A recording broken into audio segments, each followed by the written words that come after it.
You're good. Hello. We're live. Yeah, we're live. Thank you so very much, everyone, for joining us today. I hope that everyone had a very, very productive, wonderful holiday respite. I'm delighted to see everybody back and healthy. As you know, we continue to have some challenges associated with the virus. It has intensified in a number of ways that will preclude us this Saturday from having the reception that we had anticipated. Hopefully we'll find a mutual date that we can reschedule that as quickly as possible. In addition to that, the weather itself has been somewhat challenging in some of the areas around the state, and the governor has reinstated an emergency throughout the state as well. We have a number of items to deal with today, but it should be a relatively short meeting. I'm anticipating that we will probably have again a meeting on the 11th at 1, is it 1 or 1:30, Rachel? 1:30. 1:30 on the 11th. Today's meeting is centered around a number of important things that we probably need to get an opportunity to address. There will be some discussion briefly about our budget challenges. There will be some issues related to organizational components of this meeting. I'm going to call at this point in time Joe, who I've asked to task a special assignment. And I want to thank Joe for his memo and his hard work and diligence in addressing a question that we had that I think we need to move on sooner than later. That is the process, the organizational structure for an advisory committee component. So Joe, if you're here and you'd like to go through that, and if also there are others who have ideas and suggestions about this, then we need to try to get this resolved today so we have a process in place and we'll move forward as quickly as possible. So Joe, if you're there. Yeah, absolutely. So thank you so much, Chair. We had talked during the first meeting about standing up an advisory committee to help support the work of the AIB, provide feedback from around the state using a diverse group of stakeholders. So in conversations with some of the other members of the team, it became clear to me that rather than having one standard advisory committee, it made more sense to focus a series of advisory committees around the various pillars of the work.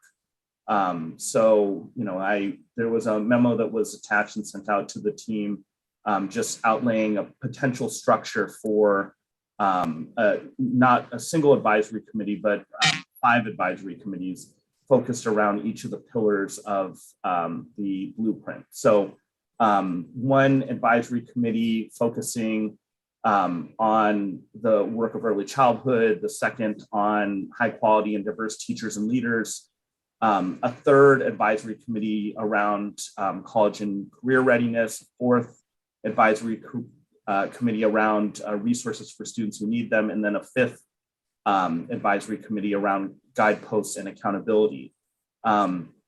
Now, when thinking through the composition of each of these advisory committees, it made sense to have a small and nimble group, but also a group that was large enough to be inclusive of a lot of different voices. To me, what made the most sense is having advisory committees of 8 members. It seemed like that was a good number to keep things small and succinct, but also provide opportunity for a lot of different voices and input on each of the advisory committees. And with each of those advisory committees being composed of 2 members from the AIB that would be tasked as kind of the lead delegates that would be supporting each of those smaller advisory groups. So, really it looks like, at least in terms of the proposal, 5 advisory committees composed of 8 members each, 2 of which would be members of the full AIB, and then 6 members that would round out the composition of each of the advisory groups. really trying to balance also those 6 members with having at-large members, but then also having a couple identified members that would be stakeholders that would be critical for each pieces of that advisory committee's work. So setting aside slots for parents on particular committees, student representatives on particular committees. And I think some of that is up for a kind of debate and discussion amongst the group on whether the right balance was struck in terms of at-large members versus members that were kind of spots that were set aside for core constituencies within that particular advisory group. But I think overall the concept was to try to provide as much content expertise in each of these 5 critical areas and really broaden out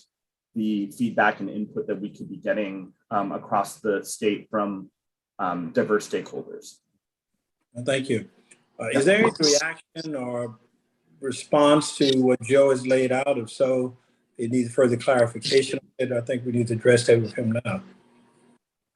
Yeah, Ike, I have a comment.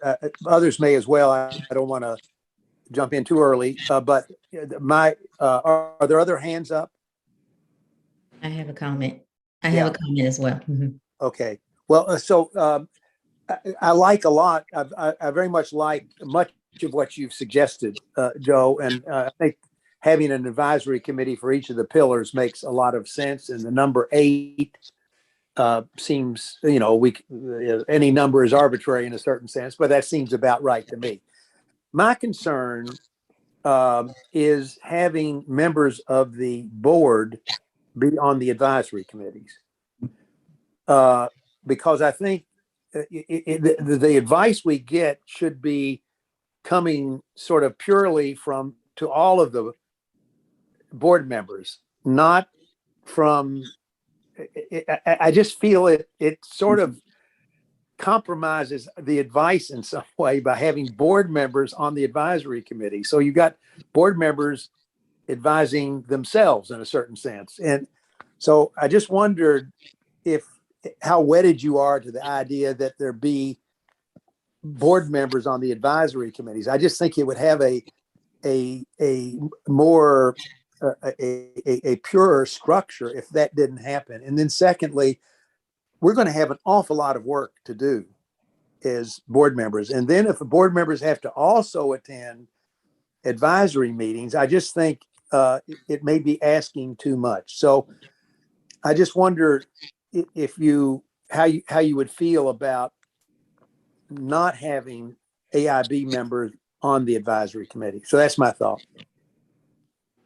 Yeah, I mean, for me personally, I'm not wedded to any of this. Like, I think this is all up for discussion. It was really just a framework in which to kind of build off of and see what modifications were needed. I think, really the concept behind having the board members participate in the committee level structure was really to kind of liaise and also to provide any kind of background or content knowledge that really a two-way flow of information, because there is information that will surface at the committee level, that the advisory committee level, that will need to be surfaced to the larger board, and what the mechanism was for that. And then similarly on the opposite end, information from the AIB itself that would need to be disseminated to each of the advisory committees to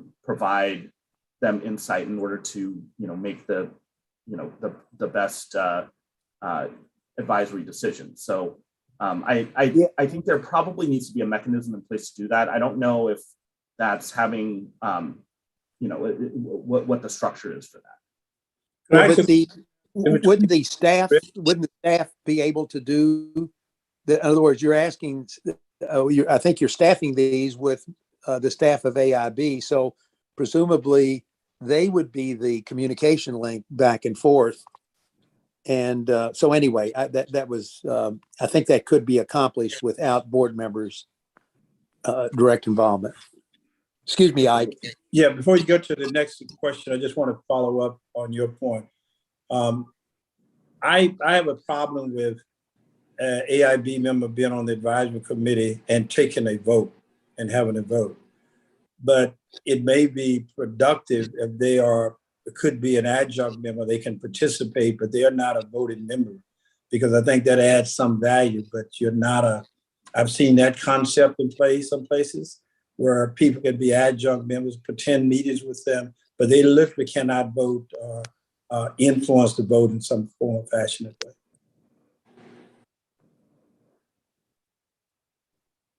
Do you want to go ahead, Dr. Doff? Sure. Thank you. Thank you, Joe, for the work that you've done on this as well. Much appreciated. My question was just pertaining to the number of persons on the committee, and most of the committees that I've been on with similar structures, we've always had an uneven number of folks in case it came down to a vote or something like that. So I just wondered if, as we go through the discussions and work out some of these things, to just kind of look at perhaps having an uneven number of persons on there, or an odd number of persons, I should say. Yeah, no, I think that's absolutely correct. And I think that those are modifications that we can definitely make in version 2 when we look through the structure. Do you want to go ahead, Dr. Stapleton? Who's next? Thank you. Sorry, I think Joe called my name, and I apologize. I've got Jack hammering behind me, but not at the moment, amazingly. I wanted to agree and disagree with everything that's been said. I think if we were fully staffed now, it would make sense to have the staff be the liaison with the advisory committee.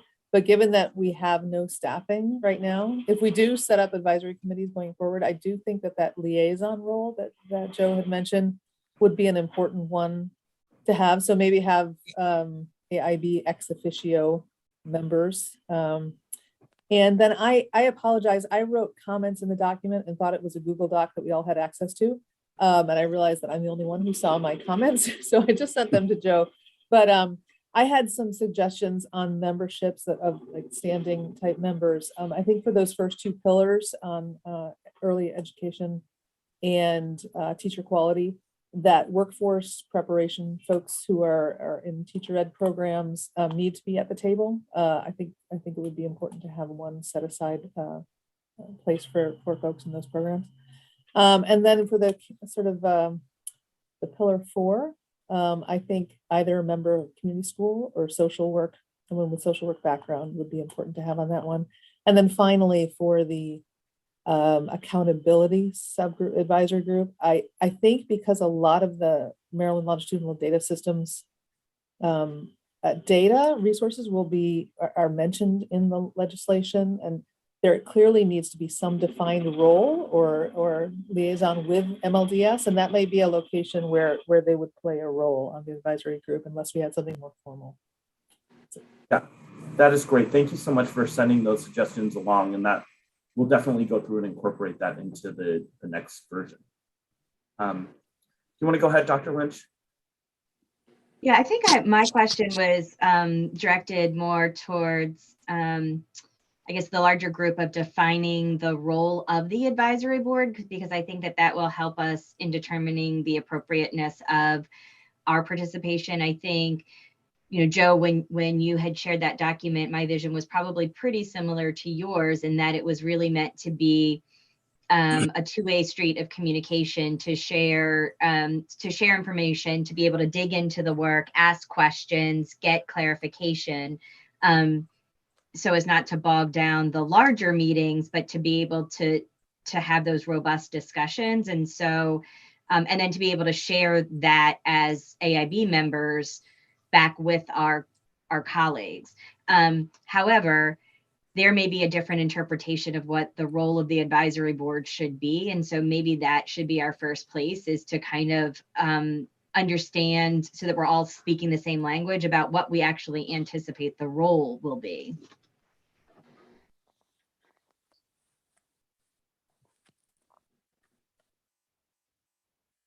Yeah, I think it's an excellent question, and really up for discussion of the group in terms of how they see these advisory committees operating and what their overall role in the kind of oversight, implementation, feedback for the blueprint is.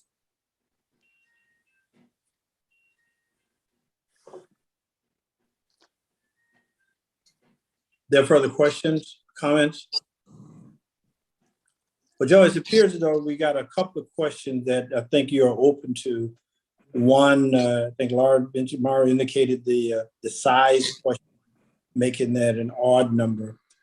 Britt's comment that at least we should not have members of the AIB actually on the board, but maybe a compromise position, given what I think someone said a moment ago, that it should be an ad hoc person who does not have the right to vote. But I would hope that, given the importance of the work, that all members of the board could feel that they could sit in, go to, listen to the meetings and those kinds of things. But we'll have one or two people who are ad hoc members so that they would be in some way engaged with those particular committees. And that way, I think that we can straddle the difference between, as Britt indicated, not listening to ourselves, but listening to others, but also being a liaison with the staff to assist us as we go forward. It will take us a little while to do all of this, because I would hope that probably at our next meeting on the 11th, we can vote on a formalized a position here. And if, Joe, you drafted up an amendment and look at some of the suggestions that have been made today, it could bring it back on the 11th and we can vote on it. And in that way, we will move the process along.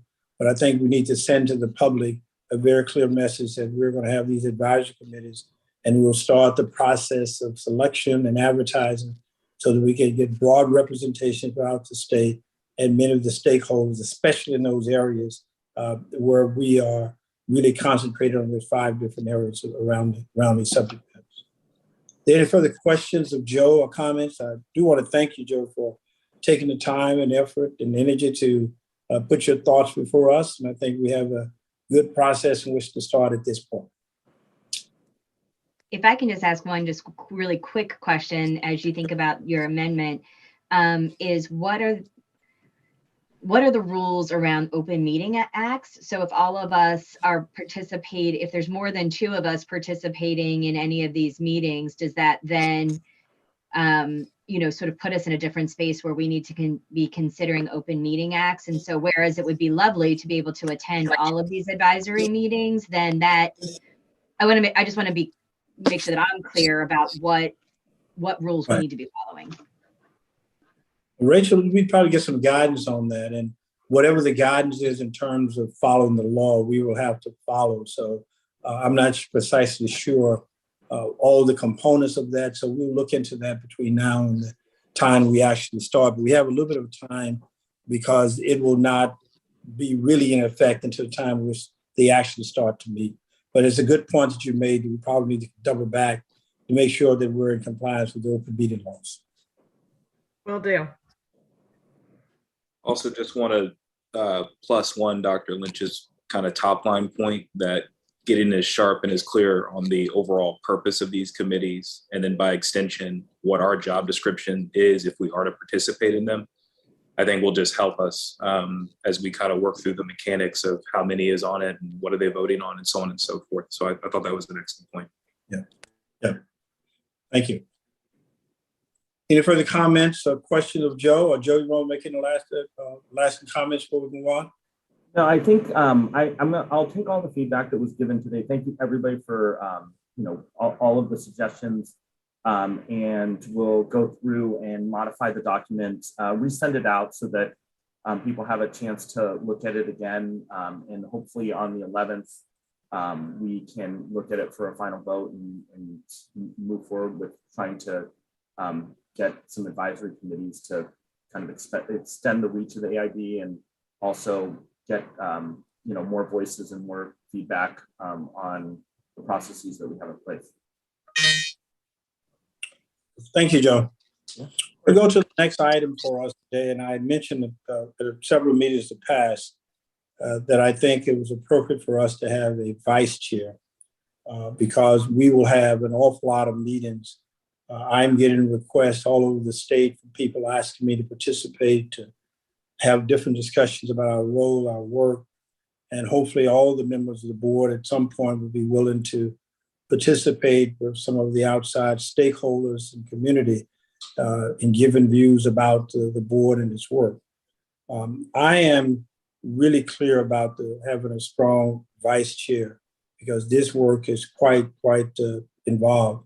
And I'm going to take a little bit of a liberty here because I think that it's important for me to speak, especially from the heart. I've had the opportunity to look at the role of the chair, look at all the work that we have before us. And it is an awesome responsibility. And the person who I think epitomizes the work of the board itself now, the commission, he was an integral part of it, and his stature, expertise, the credibility that he has around the state. I believe that Britt is an ideal person to be the vice chair here. I'm taking a little bit of a prerogative as the chair to step out in front and to put this potential responsibility on him, but I cannot speak for the entire board. But I wanted you to know my personal beliefs about it and how strongly I felt about it. But as I said before, I can't do this by myself. We need all the help that we can, especially given the shortage of staff at this point in time. But given his expertise, given his knowledge, given his credibility, and the hard work and where we're going from this point on, I would like for us to consider Britt as our vice chair. And at the appropriate point, I would put that in a motion, but I wanted to at least throw that out, that as we look at this, we fully understand the challenges and role that I anticipate the vice chair would have. So this is open for discussion at this point in time, and I'll make a motion to that effect. Ike, if you would like, maybe I should drop off the call. No, it's okay. You stay here.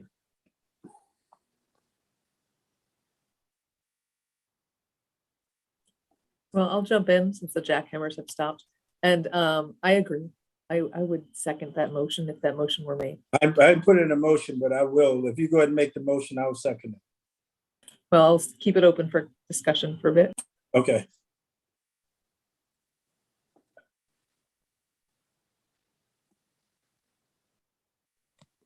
I mean, I'll go out on a limb. I'm in full agreement of this. I think, Britt, you've done such an amazing job shepherding the commission, through the process and up until this point. And you have so much contextual knowledge and background knowledge that will help in the work moving forward. I'm in full support of the motion and in full support of having Britt as the vice chair.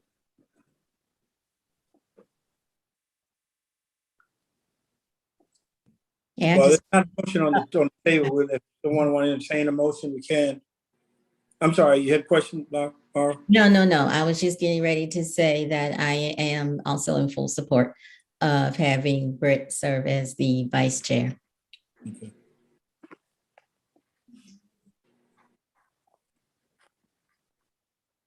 All right, then why don't we go forward and put a motion up unless there's further discussion.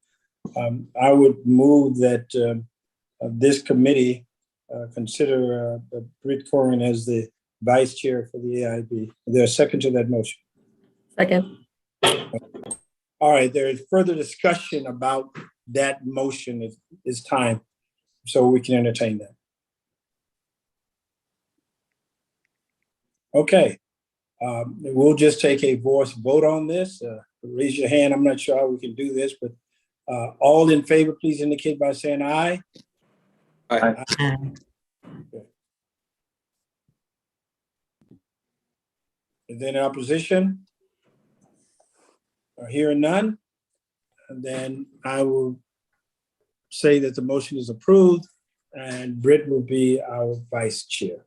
Well, thank you very much. I'm very honored to be serve in that capacity. And I guess for the record, I'd like it noted that I abstained in the vote. Yeah, thank you. And thank you for accepting this honor for us. Those are the two items that I wanted to come organizational today before we go into a closed session. And unless there are some other items that we need to discuss at this point in time, I think I have a motion to read here for our closed session.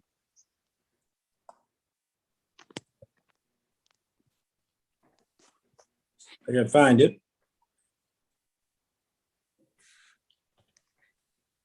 Mr. Chair, it's on the agenda. Yep, but I don't have the agenda up. Gotcha. Yeah, Would you like me to read it? please do. In accordance with the Open Meetings Act, General Provisions Article Section 3-305, the board will adjourn to a closed session to discuss personnel matters. All right, I'll move that as a motion. Is there a second to the motion? Again, Okay, there's a motion and a second. Any discussion on the motion? All in favor indicate by saying aye. Aye. Aye. aye. None. Thank you. We'll go into closed session. I think we have a link that will allow us to do that, if possible. Let's get that up. Yes, you do. So you'll need to leave this meeting and go into the other Zoom link for the closed session.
I think we're all here. We're all here. Yes.